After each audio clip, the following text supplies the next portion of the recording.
గత ప్రభుత్వంలో కూడా పెద్ద ఎత్తున జరిగినాయి. నేను గతంలో మాట్లాడినప్పుడు కానీ ఇప్పుడు మాట్లాడినప్పుడు కానీ విద్యార్థుల విషయంలో రాజకీయాల కంటే వాళ్ళ భద్రత, వాళ్ళ ఎడ్యుకేషన్, వాటిని మనం ఎట్లా బలోపేతం చేయాలనే ఉద్దేశంతో మరి అప్పీల్ కూడా చేయడం జరిగింది అధ్యక్ష.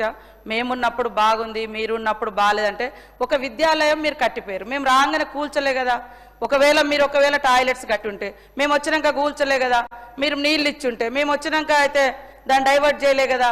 దాన్ని బలోపేతం మంచిగా జరిగినటువంటి ఏమైనా గతంలో లేనటువంటి కూడా ఇప్పుడు ఇవ్వాలని మేము ఆలోచనతో డైట్ ఛార్జెస్ కానీ, కాస్మెటిక్ కానీ, అమ్మ ఆదర్శ పాఠశాల కానీ, మరి అదేవిధంగా రెసిడెన్షియల్ స్కూళ్ళ బలోపేతం కానీ, ఇన్ఫ్రాస్ట్రక్చర్ డెవలప్మెంట్ కానీ ఇవన్నీ కూడా చేయడం జరుగుతుంది అధ్యక్ష.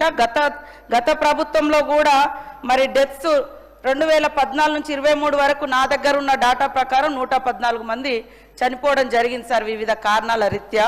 కాబట్టి ఇవాళ ఎక్కడన్నా అంటే హాస్టల్ వాళ్ళ యొక్క తప్పులు ఒప్పులు ఏమైనా ఉన్నా కూడా కొన్ని వాళ్ళ పేదరికం వాళ్ళ పరిస్థితిని బట్టి లోకల్గా కొంత ఫండ్ మొబిలైజ్ చేసి కూడా గవర్నమెంట్ నుంచి కొంత ఆదుకోవడం కూడా జరుగుతుంది అధ్యక్ష.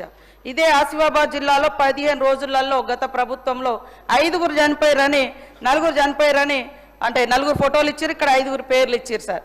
ఇట్లాంటివి కూడా గతంలో జరిగినాయి. ఏదేమైనా ఇది జరగకుండా ఉండాలనేదే మా యొక్క విజ్ఞప్తి సార్.